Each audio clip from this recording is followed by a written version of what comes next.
ಇವತ್ತಿನ ವಿಡಿಯೋದಾಗ ನಾನು ನಿಮಗೆ ತಿಳಿಸ್ಕೊಡ್ತೀನಿ ರೀ ಕ್ಲಿನ್ಸಾಲ್ ಸೋಪ್ ಬಗ್ಗೆ.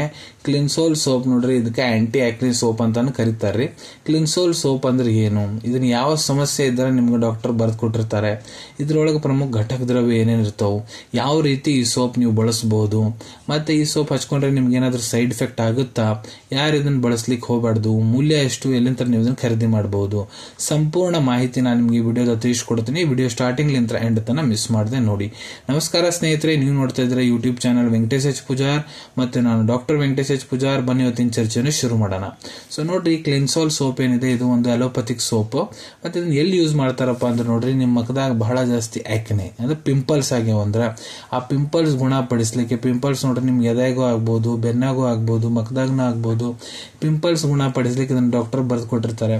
ಇಲ್ಲ ನಿಮ್ಮ ತ್ವಚೆ ನೋಡ್ರಿ ಬಹಳ ಜಾಸ್ತಿ ಆಯಿಲಿ ಐತಿ, ಎಣ್ಣೆ ಪಟ ಪಟ ಪಟ ಪಟ ಬಸಿತೈತಿ ಮುಖದಾಗಿಂತ್ರ ಮೈಯಾಗಿಂತ್ರ ಅಂದ್ರೆ ಎಣ್ಣೆ ಸ್ಕಿನ್ ಐತಿ, ಆಯಿಲಿ ಸ್ಕಿನ್ ಐತಿ ಅಂದ್ರೆ ಅದನ್ನ ಗುಣಪಡಿಸ್ಲಿಕ್ಕೆ.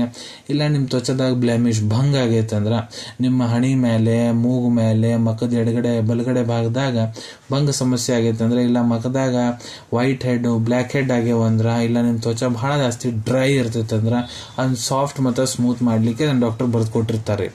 ಈಗ ತಿಳಿಸ್ಕೊಡ್ತೀನಿ ಇದಕ್ಕೆ ಇಂಗ್ರೀಡಿಯೆಂಟ್ಸ್ ಬಗ್ಗೆ. ಈ ಸೋಪ್ ಒಳಗೆ ಏನೇನು ಇಂಗ್ರೀಡಿಯೆಂಟ್ಸ್ ಇರ್ತಾವೆ ನೋಡ್ರಿ. ಪ್ರತಿಯೊಂದು ಸೋಪ್ ಒಳಗಡೆ soap noodles, allantoin, lauric acid, glycerin, sodium laureth, ether sulphate, salicylic acid, chlorhexidine, di undecylenate, vitamin E acetate, tea tree, disodium, EDTA, colour ಮತ್ತೆ ಫ್ರೆಗ್ರೆನ್ಸ್ ಇರ್ತೈತ್ರಿ. ಇವನ್ನೆಲ್ಲ ಇಂಗ್ರೀಡಿಯೆಂಟ್ಸ್ ಸೇರಿ ಇದನ್ನ ತಯಾರು ಮಾಡ್ಲಾಗ್ತೈತಿ. ಈಗ ತಿಳಿಸ್ಕೊಡ್ತೀನಿ ಯಾವ ರೀತಿ ನೀವು ಇದನ್ನ ಯೂಸ್ ಮಾಡ್ಬೋದು. ಸೊ ನೋಡ್ರಿ, ಮೊದಲು ನಿಮ್ಮ ಮುಖ ಏನಿದೆ ಅದನ್ನ ಮೊದಲು ಚಂದಾಗ ನೀರು ಹಚ್ಚಿ ಚಂದಾಗ ಅದನ್ನ ತೋರಿಸ್ಕೊಂಡ್ಬಿಡ್ರಿ. ಅದಾದ್ಮೇಲೆ ಸಬ್ಕಾರ ತೊಗೊಂಡು ಮಖದ ತುಂಬ ಚಂದ ಹಚ್ಕೊಂಡ್ಬಿಡ್ರಿ. ಮತ್ತೆ ನಿಮ್ಮ ಕೈ ಏನಿರ್ತಾವ ಅದ್ರ ಬಳ್ಳಿಲಿ ಸಹಾಯತ ತೊಗೊಂಡು ಇಲ್ಲಿ ಎಲ್ಲೆಲ್ಲಿ ಸಬ್ಕಾರ ಹಚ್ಕೊಂಡ್ರಿ ಅಲ್ಲಿ ಚಂದಾಗ 30-60 ಸೆಕೆಂಡ್ ಮಟ್ಟ ಚಂದಾಗ ಲೈಟಾಗ ಮಸಾಜ್ ಮಾಡ್ಕೊರಿ. ಮಸಾಜ್ ಮಾಡ್ಕೊಂಡು ಆದ್ಮೇಲೆ ನೀರು ಹಾಕಿ ಚಂದ ತಕೊಂಡ್ಬಿಡ್ರಿ. ತಕೊಂಡಾದ್ಮೇಲೆ ಮೆತ್ತನ್ ಟವಲ್ ತೊಗೊಂಡು ಒರೆಸ್ಕೊಂಡ್ಬಿಡ್ರಿ. ಸೊ ಈ ರೀತಿ ನೀವು ಇದನ್ನ ಯೂಸ್ ಮಾಡ್ಬೋದು. ಈ ಸೋಪ್ ನೋಡ್ರಿ ನಿಮ್ಮ ಮಖದ ಸಮಸ್ಯೆಗೂ ಯೂಸ್ ಮಾಡ್ಕೋಬಹುದು, ಇಲ್ಲ ಪೂರ ಬಾಡಿ ನಿಮ್ದು ಭಾಳ ಎಣ್ಣೆ ಐತೆ ಅಂದ್ರೆ, ಆಯಿಲಿ ಸ್ಕಿನ್ ಐತೆ ಅಂದ್ರೆ ಪೂರ ಮೈಗಿನ ಹಚ್ಕೋಬಹುದ್ರಿ. ಈ ಸೋಪ್ ಪುರುಷರು ಮಹಿಳೆಯವರು ಇಬ್ರು ಯೂಸ್ ಮಾಡ್ಬೋದು. ನೀವು ಮಖಕ್ಕೆ ಏನಾರ ಈ ಸೋಪ್ ಬಳಸಕ್ ಹೊಂತೀರಂದ್ರ 2-3 ಹೊತ್ತು ಈ ಸೋಪ್ ಬಳಸಬಹುದ್ರಿ. ಇದನ್ನ ಹಚ್ಕೊಂಡ್ರೆ ಏನಾದ್ರೂ ಸೈಡ್ ಎಫೆಕ್ಟ್ ಆಗುತ್ತಾ ನೋಡ್ರಿ. ಸೈಡ್ ಎಫೆಕ್ಟ್ ಪ್ರತಿಯೊಬ್ಬರಿಗೆ ಆಗಂಗಿಲ್ಲ, ಕೆಲವೊಂದಿಷ್ಟು ಜನಕ್ಕೆ ಮಾತ್ರ ಆಗೋದು. ಆದ್ರೆ ಏನಾಗ್ಬೋದು, ಯಾವ ಪಾರ್ಟ್ನಾಗ ನೀವು ಇದನ್ನ ಹಚ್ಕೊಂಡ್ರೆ ಅಲ್ಲಿ ತ್ವಚ ನಿಮ್ದು ಕೆಂಪಾಗ್ಬೋದು, ಇಲ್ಲ ಅಲ್ಲಿ ರ್ಯಾಶಸ್ ಆಗ್ಬೋದು. ಈ ರೀತಿ ನಿಮ್ಗೆ ಏನಾರ ಇದ್ರ ಸೈಡ್ ಎಫೆಕ್ಟ್ ಕಾಣವಂತಂದ್ರೆ ಉಪಯೋಗ ಮಾಡಕ್ ಹೋಗ್ಬೇಡ್ರಿ. ಈಗ ಯಾರು ಇದನ್ನ ಬಳಸಕ್ ಹೋಗ್ಬಾರ್ದು. ಸೊ ನೋಡ್ರಿ, ಈ ಸೋಪ್ ಒಳಗೆ ಏನೇನು ಇಂಗ್ರೀಡಿಯೆಂಟ್ಸ್ ಅದಾವ ನಾನು ನಿಮ್ಗೆ ತಿಳಿಸೀನಿ. ಯಾವುದೇ ಇಂಗ್ರೀಡಿಯೆಂಟ್ ಮೊದಲು ನಿಮ್ಗೆ ಏನಾರ ಅಲರ್ಜಿಕ್ ರಿಯಾಕ್ಷನ್ ಆಗೈತೆ ಅಂದ್ರೆ ಇದನ್ನ ಬಳಸಕ್ ಹೋಗ್ಬಿಡ್ರಿ. ಮೂಲ್ಯದ ಬಗ್ಗೆ ಹೇಳ್ಕೊಡ್ಬೇಕಂದ್ರೆ ಇದು ನಿಮ್ಗೆ 75 ರೂಪಾಯಿದಾಗ 75 ಗ್ರಾಮ್ ಸೋಪ್ ಸಿಗ್ತೈತ್ರಿ, ಕ್ಲಿನ್ಸಾಲ್ ಸೋಪ್.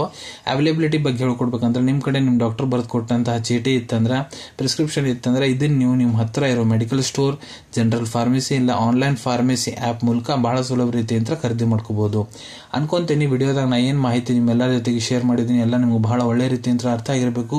ಮುಂದೆ ಕೂಡ ಇದೇ ರೀತಿ ಮೆಡಿಸಿನ್ ರಿವ್ಯೂಸ್ ನೋಡ್ಬೇಕಂದ್ರೆ ಚಾನಲ್ ತಪ್ಪದೇ ಸಬ್ಸ್ಕ್ರೈಬ್ ಮಾಡ್ಕೊಳ್ಳಿ. ಅಲ್ಲಿ ಕೆಳಗಡೆ ಸಬ್ಸ್ಕ್ರೈಬ್ ಬಟನ್ ಕಾಣುತ್ತೈತೆ ನೋಡ್ರಿ, ಅದನ್ನ ಒತ್ತಿ ಬಿಡ್ರಿ. ಅದನ್ನ ಒತ್ತಿದ್ರೆ ನಮ್ಮ ಮುಂದೆ ಹಾಕೋ ಎಲ್ಲ ವಿಡಿಯೋ ನಿಮ್ಗೆ ಬೇಗ ತಲುಪ್ತಾವೆ. ಈ ವಿಡಿಯೋ ನಿಮ್ಗೆ ಇಷ್ಟ ಆಗಿದೆ ಲೈಕ್ ಬಟನ್ ಪ್ರೆಸ್ ಮಾಡಿ, ಮತ್ತೆ ಈ ವಿಡಿಯೋ ಆದಷ್ಟು ನಿಮ್ಮ ಸ್ನೇಹಿತರ ಜೊತೆಗೆ ಶೇರ್ ಮಾಡಿ. ಇಲ್ಲ ಯಾರಿಗೆ ಈ ವಿಡಿಯೋ ಅವಶ್ಯಕತೆ ಇರ್ತದೆ ನೋಡ್ರಿ ಅವ್ರ ಜೊತೆಗೆ ನೀವು ಇದನ್ನ ಶೇರ್ ಮಾಡ್ಬೋದು. ವಿಡಿಯೋ ನೋಡಾದ್ಮೇಲೆ ಕೂಡ ನಿಮ್ಮ ಮನಸ್ಸಿನ ಏನಾರ ಡೌಟ್ ಇದ್ರೆ ಕಾಮೆಂಟ್ ಸೆಕ್ಷನ್ ಅಲ್ಲಿ ಕಮೆಂಟ್ ಮಾಡಿ, ನಾನು ಅದಕ್ಕೆ ಉತ್ತರ ಕೊಡ್ಲಿಕ್ಕೆ ಪ್ರಯತ್ನ ಮಾಡ್ತೀನಿ. ಸಿಗೋಣ ನಿಮ್ಮೆಲ್ಲರಿಗೂ ಮತ್ತೊಂದು ವಿಡಿಯೋದಾಗ ಒಂದು ಹೊಸ ವಿಷಯ ಜೊತೆಗೆ. Till then take care. ಧನ್ಯವಾದಗಳು.